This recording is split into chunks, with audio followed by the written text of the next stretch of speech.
Jumpa lagi bersama saya. Okey, pada hari ini saya nak cerita tentang mesin basuh mati hidup semula. Inilah mesin basuh Hitachi Auto Self Clean yang dah berusia dah nak masuk 10 tahun dah. Berhenti motor kat sini 10 tahun. Usia mesin basuh ni dah nak masuk 10 tahun.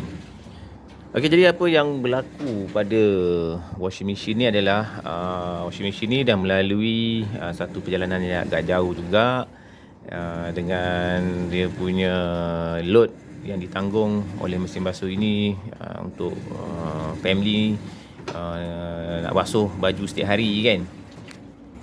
Kemampuan untuk mesin basuh ni adalah 12 kg 12 kg. Tong dia boleh tahan jugalah, boleh lah, dia boleh lah nak basuh tutup pun boleh lah. Okay, jadi dalam tempoh nak masuk 10 tahun ni kan, jadi mesin basuh ni yalah, bila dah bekerja ataupun dah digunakan, sudah tentu banyaklah masalah-masalah yang akan timbul disebabkan oleh dia bekerja lama kan. Jadi masalah-masalah ataupun kerosakan pada mesin basuh ni kan, pada umumnya lah yang kita boleh lihat lah pada kebanyakan semua mesin basuh lah, dia akan keluarkan error code kan, kod kesalahan. Kod kesalahan tu dia akan keluar contohnya F9, C3, dan macam-macam lah.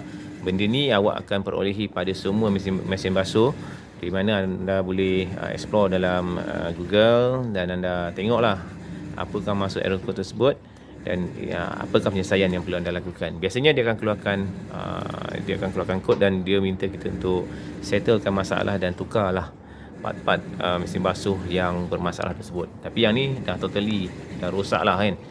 Maknanya dah mati lah ni, tapi dia tengah operasi ni.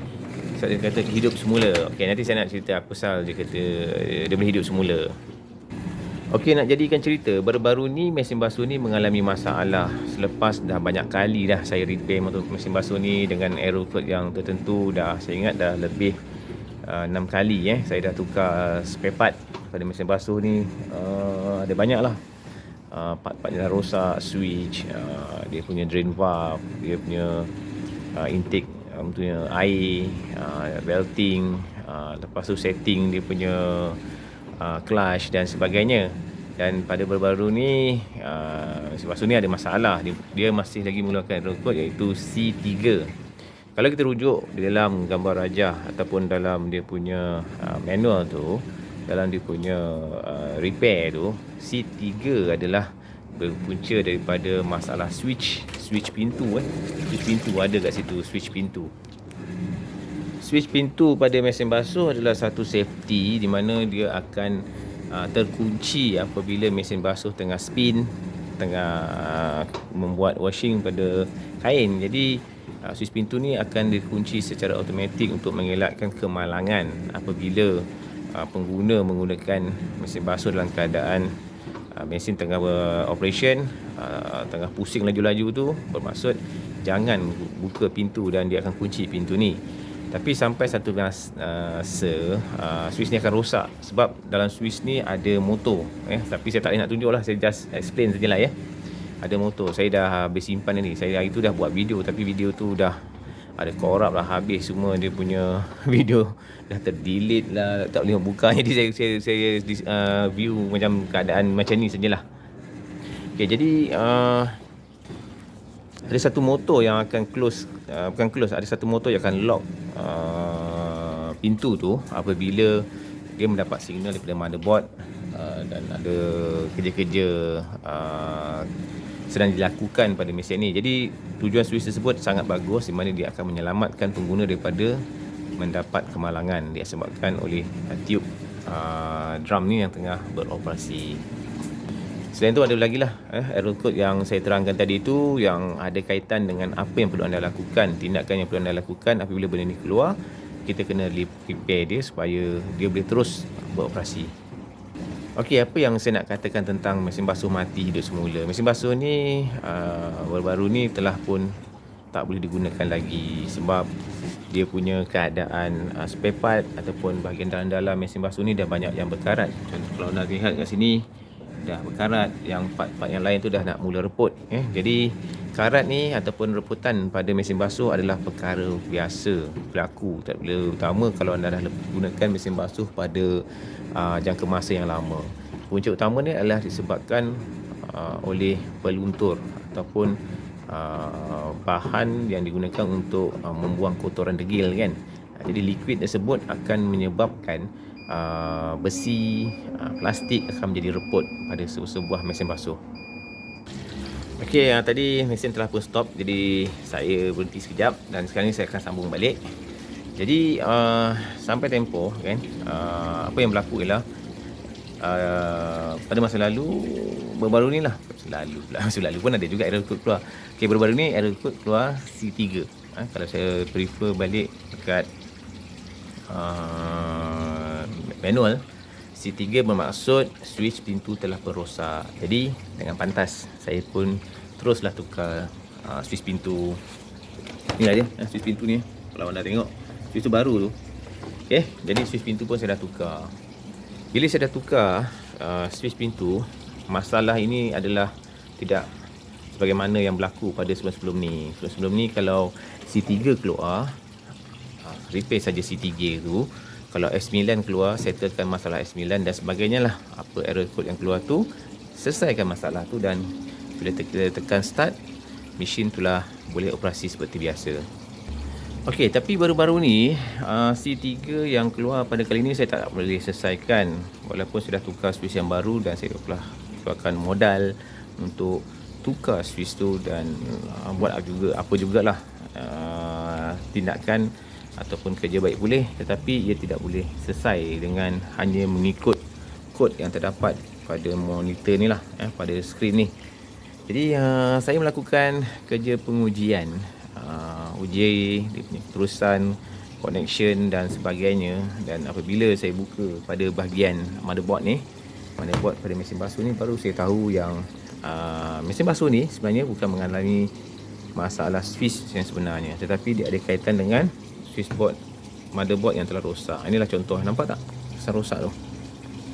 Inilah contoh motherboard yang telah rosak. Motherboard yang telah rosak ni dia ada warna hitam. Motherboard tersebut telah bocor, ada part di dalam motherboard ni telah rosak pada bahagian situ, pada bahagian sini. Jadi ini adalah perkara normal berlaku pada mana-mana mesin basuh, kerana apabila telah sampai tempoh yang tertentu, mesin basuh ni akan mengalami motherboard dia dah rosak dan sebagainya lah. Jadi motherboard yang rosak ni tidak boleh dibaca oleh motherboard balik. Jadi motherboard tersebut akan mengeluarkan error code yang tak kisahlah apa jugalah, walaupun dia tak berlaku. Contohnya C3, tetapi apabila C3 telah diselesaikan, C3 masih lagi keluar. Jadi motherboard yang rosak adalah satu masalah dan bila anda nak repair mesin basuh tu kan, pada pendapat saya lah, daripada apa yang saya alami, kalau dah terlalu lama, jangan percaya sangat dengan kod tu lagi. Sebab tak semestinya kod tu adalah betul. Lebih-lebih lagi kalau anda dapati anda mungkin baru saja tukar switch ni dalam beberapa bulan atau tahun yang lalu. Jadi setiap error code yang keluar tersebut mungkin adalah maklumat yang salah. Ianya berpunca daripada motherboard yang telah rosak. Okey, apakah motherboard? Motherboard ni saya rasa semua orang tahu. Pada motherboard ni adalah mengawal semua sistem operasi sebuah mesin basuh. Kalau komputer, apatah lagi, tambah hebatlah peranan sebuah motherboard tersebut. Jadi untuk motherboard mesin basuh saya ni, yang Hitachi ni, motherboard ni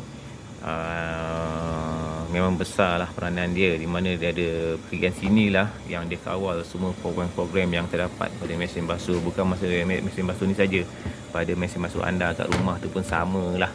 Motherboard ni akan bertanggungjawab mengatur apa juga pergerakan dia. Jadi pada motherboard ni dia akan pasang pada banyak sensor pada mesin basuh untuk mengira kelajuan, untuk mengira kering ataupun tidak kain anda tu, untuk mengira paras air dan sebagainya. Jadi bergantung pada sehebat mana anda punya kecanggihan, kehebatan washing machine anda tu. Kalau lagi hebat washing machine anda tersebut, boleh buat macam tu macam ni, maka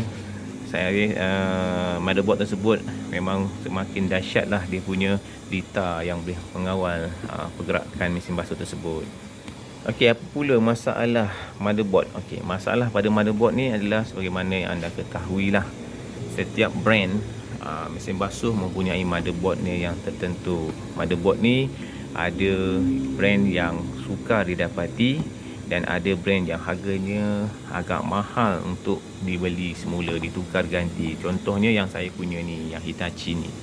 Saya dah search dalam online shopping, saya dapati harganya mencecah RM400 ke atas, 400 plus lah, tapi tak sampai 400 lah. Jadi bila saya fikir balik dengan usia mesin basuh saya yang telah lama ni, adakah berbaloi saya memodalkan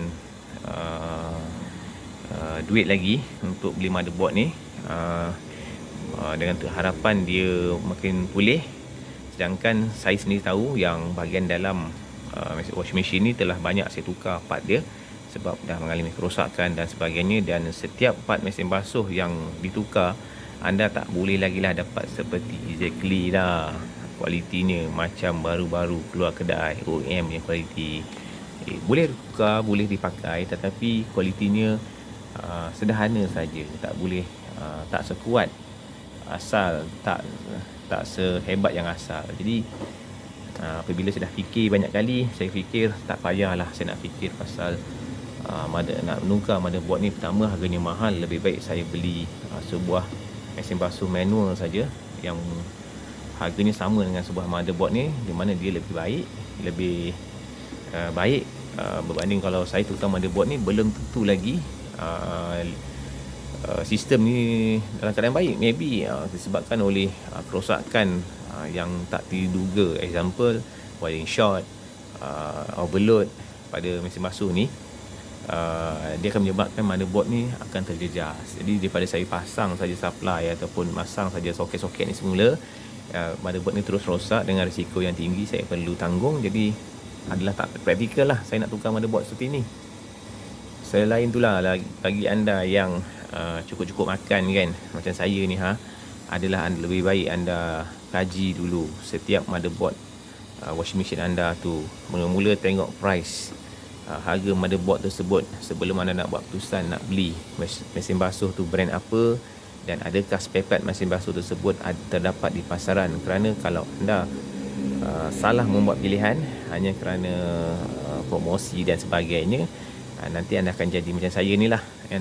Anda akan berhadapan dengan motherboard untuk mesin basuh ni agak mahal. Kalau rosak, kalau tak rosak tak apa, boleh senyum lagi, tapi lambat laun memang akan rosak juga. Jadi apa yang boleh saya lakukan di sini adalah untuk mengelakkan kerugian lagi daripada saya dah beli switch tu dah baru tapi tukar tak settle juga. Saya dah tukar valve, sudah tukar beberapa part dalam ni, dia masih lagi tak settle. Saya ambil keputusan untuk bypass sajalah motherboard ni dengan membeli motherboard universal. Okey, inilah dia motherboard universal. Boleh dipakai oleh semua mesin basuh. Tapi tak semudah tu ya anda nak buat sambungan pada motherboard universal ni, sebab anda perlu buat modifikasi. Lepas tu anda perlu membuat sambungan yang betul pada board universal ni dengan sistem yang setia ada dalam mesin basuh anda. Kalau anda salah buat sambungan, kalau part-part elektronik ni lah kan, kalau dah tersilap sambung, dah shorting, lepas tu burn sajalah. Sama ada motherboard yang burn ataupun anda punya sensor kat dalam mesin basuh burn, motor boleh burn dan sebagainya. Jadi pertama sekali, saya bukan nak menakut-nakutkan orang jangan beli yang universal ni. Pertama sekali, tolong pastikanlah anda ada sedikit pengalaman, pengetahuan bagaimana nak buat combine ni antara motherboard yang OEM ni dengan yang universal ni. Jadi bukan nak combine macam ni, dia maknanya nak kena baca lah dia punya lita tu pergi mana. Dan benda ni saya suka nak cakap macam mana nak buat. Yang pertama sekali, lebih baik anda kena fahamkan lita terlebih dahulu. Lepas tu kalau anda hanya tengok orang lain punya video, sambung wire tu, sambung wire ni, kalau anda tak faham lita, risiko dia akan bertambah buruk ya. Di mana dia akan menyebabkan wiring short. Kalau wiring short ataupun sambungan salah, sama ada motherboard ni akan rosak ataupun anda punya part tu akan rosak. Jadi benda tersebut akan menyebabkan masalah lain akan berlaku. Anda akan rugilah. Okey, sepintas lalu inilah keadaan motherboard universal ni. Ini adalah switch pintu. Jadi switch pintu ni saya rasa kalau anda dah pernah buka mesin basuh ni, anda dah dapat bayangkan kat mana duduknya switch pintu. Dia duduk kat sebelah sini. Ada kabel dia masuk dan keluar, kemudian dia ada water level sensor. Water level sensor ni inilah dia. Dia ada 3 kabel, 3 terminal. Kalau yang original ataupun OEM biasanya dia ada 2. Yang mesin basuh ni asalnya ada 2, tapi kita kena jadikan 3. Macam nak jadikan 3, sambung saja sensor, water level sensor ni pada mesin basuh ni. Jadi kena buka yang lama, pasang balik dengan yang ni. Okay, kemudian kita ada soket untuk motor. Motor ni lepas tu anda kena check balik dia punya kapasitor duduk kat mana, drain valve, infill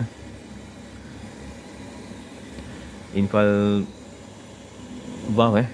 Lepas tu dia ada untuk drain valve. Drain valve ni nak keringkan air tu lah. Okay, inilah dia motherboard dia. Benda ni nampak mudah bagi yang dah biasa buat. Kalau dah biasa buat ataupun kerja dengan repair mesin basuh, lagi mudah sebab hari-hari dah bergelumang dengan benda ni kan. Jadi memang senang lah nak kacukkan tu, nak combinekan tu. Tapi kalau mereka yang tak pernah buat ataupun jarang-jarang buat ataupun kali pertama nak buat macam saya ni, inilah masalah dia yang akan berlaku pada diri saya. Saya dah kacukkan, semua dah okey sebagaimana anda lihat ni. Saya dah pasang motherboard ni pada bahagian sini. Sekarang mesin pun telah boleh berpusing, beroperasi seperti biasa.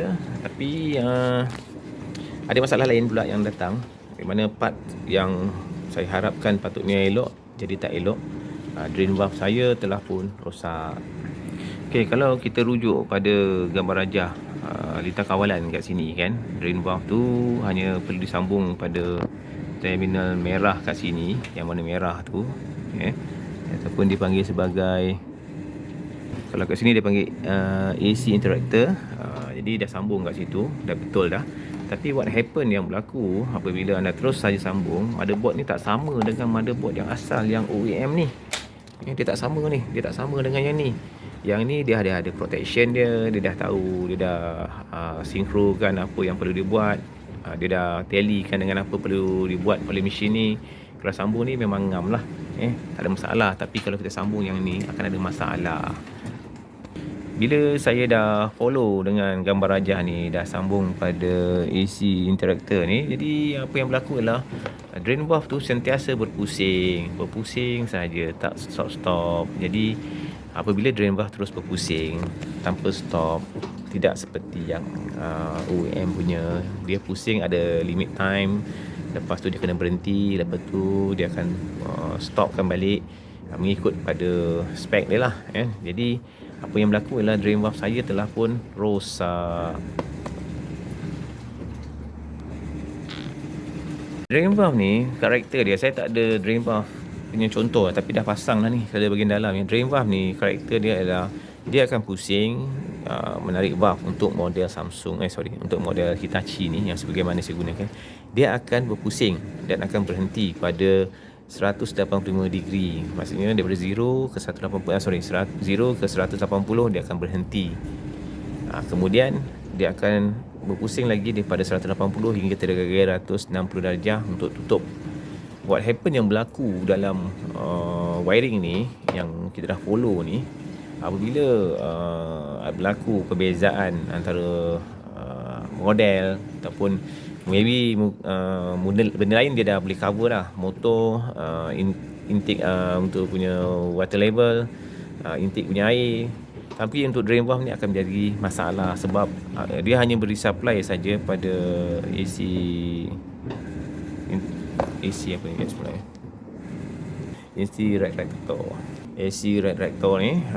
Jadi bila dia bagi supply saja, terus bagi supply, jadi mesin basuh akan jadi jadi intake valve tu, jadi drain valve tu terus berpusing, di mana dia akan buka tutup. Itu yang pertama. Yang kedua, bila berlaku buka dan tutup, what happen yang berlaku pada sistem ialah pada ketika itu motor telah mengusirkan belting dan puli pun telah berpusing. Jadi bila keadaan ini berlaku, ianya satu mimpi ngeri telah berlaku dalam sistem gear untuk antara drum ni atau drum ni dengan gear untuk spin drum tengah, drum keliling dan drum tengah tu drum keliling dan fan dekat tengah dalam drum ni Jadi apabila benda ni berlaku, buka tutup sebab dia tak ada interlock untuk mengelakkan masalah tu berlaku, sepatutnya bila dia dah buka, patutnya dia kena berhenti, kemudian dia dah tutup, dia kena berhenti. Sepatutnya macam tu. Tapi what happen, dia akan buka tutup sebab dia direct terus bagi supply pada retraktor ni. Jadi menyebabkan gear tersebut ini menyebabkan gear telah masuk pada posisi yang salah. Jadi bila masuk pada posisi yang salah, gear tersebut telah pun patah. Jadi sekarang ni dah patah dah gear mesin basuh ni jadi masalah baru telah berlaku.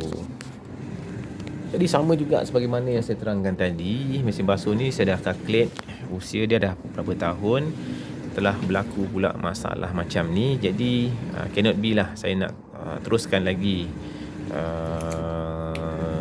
tukar pula drain valve lagi, sebab drain valve pun harga dia boleh tahan juga. Jadi what happen yang telah saya lakukan adalah saya bypass sajalah sistem ni. Jadi untuk drain punya situation saya hanya lakukan macam tu sajalah, naikkan saja dia punya outlet drain pipe ni naikkan saja. Kalau nak basuh naikkan, kalau nak keringkan air letakkan saja ke bawah.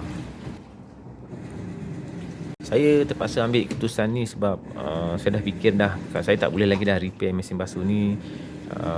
Saya pernah repair sajalah setakat mana yang dia boleh buat sementara saya nak beli mesin basuh yang lain.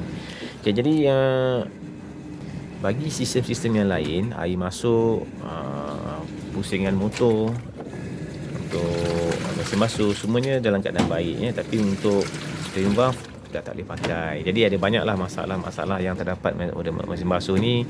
Dia punya motherboard, dia punya part dah ada yang patah, dia punya gear dah ada yang patah. Jadi daripada saya terus buang mesin basuh ataupun saya jual di kedai besi buruk dengan harga besi buruk, mungkin dapat harga pun dalam 10 hingga 20 ringgit saja, why not saya buatlah apa juga yang ada. At least saya boleh gunakan lagi lah mesin basuh ni sementara nak tunggu mesin basuh baru yang lama sampai, sementara nak tunggu mesin basuh yang baru sampai. Jadi sekarang ni saya masih gunakan mesin basuh ni dengan mode wash pada guang ni, dengan gunakan mode wash pada board universal ni. Dia telah pun beroperasi dan bagaimana anda lihat lah, dia boleh bergerak, kain boleh dibasuh. Nanti bila sampai masa nak kering, saya turunkan saja pipe tu. Inilah yang berlaku. Jadi itulah tajuk mesin basuh mati hidup semula dengan menggunakan universal motherboard, di mana dia boleh kawal kita punya mesin basuh. Dan sementara nak tunggu mesin basuh baru, dianya adalah satu alternatif untuk saya basuh kain. Tapi untuk nak kering, saya tak boleh buat apa-apa. Saya hanya boleh basuh saja dan nak kering terus sidai saja. Tak payah perah-perah pakai tangan dan terus sidai saja, daripada saya basuh gunakan tangan, lebih meletihkan. Inilah cara penyelesaian. Jadi moral of story di sebalik cerita ni adalah apabila berlaku masalah, kerosakan dan sebagainya, pertama kita cuba atasi. Kemudian bila kita nak buat pertimbangan sama ada nak meneruskan atau membatalkan niat untuk repair, kena check balik pada condition peralatan tersebut sama ada dia boleh digunakan ataupun tidak. Seterusnya adalah untuk mesin basuh yang bermasalah tetapi conditionnya masih lagi boleh berjalan lah, motor masih lagi baik, why not kita gunakan universal motherboard. Universal motherboard ni banyak digunakan oleh negara-negara ASEAN, seperti yang saya tengok orang pakai motherboard di sini, di Indonesia, di Filipina, Vietnam. Orang combine kan saja. At least sementara nak tunggu yang lain sampai, yang baru sampai, kita masih boleh gunakan. Tapi kita kena bekerja sikit lah kan, buat pembasuhan, buang air, pasang balik, secara manual, temporary. Walaupun dia masih lagi menjimatkan dan mengurangkan masalah, dapat mengurangkan sedikit masalah mesin basuh rosak dan urusan membasuh kain di rumah terkendala. Dan apabila saya telah fikirkan dan saya lihat balik kan pada situasi ni kan, keputusan saya membaiki mesin basuh ni adalah lebih baik berbanding saya terus membeli mesin basuh manual dan sebagainya. Sebab dulu saya ada pengalaman beli mesin basuh manual yang mula masuk pintu sebelah kiri dan nak kering masuk pintu sebelah kanan. Mesin basuh jenis ni yang saya tengok kan, problem dia adalah anda perlu kawal air, kena tunggu air tu waktu bila nak buka, masa bila nak tutup. Kemudian yang paling tak bagus lah tentang mesin basuh manual ni kan, kalau anda buka pada bahagian motor dia, puli dia dibuat daripada plastik. Dia memang tidak tahan lah. Ada pula belting berpusing di atas puli plastik. Bayangkanlah macam mana kekuatan puli plastik tersebut. Dia memang tidak bagus lah. Lebih baik anda mengekalkan lagi mesin basuh sedia ada ni, sebab puli dia besi, belting dia boleh tukar-tukar, sama lah kan. Tapi motor dia bagus, jadi lebih baik kekalkan saja mesin basuh ni sementara nak beli yang baru. Ataupun mesin basuh ni boleh digunakan lagi untuk basuh kain-kain yang agak kotor, lap kaki ke apa jugalah baju-baju yang kotor, dia boleh terus buang, kita masih lagi boleh pakai. Okey, inilah setakat ni dulu kongsian saya, sharing saya tentang mesin basuh mati dah semula. Jumpa lagi.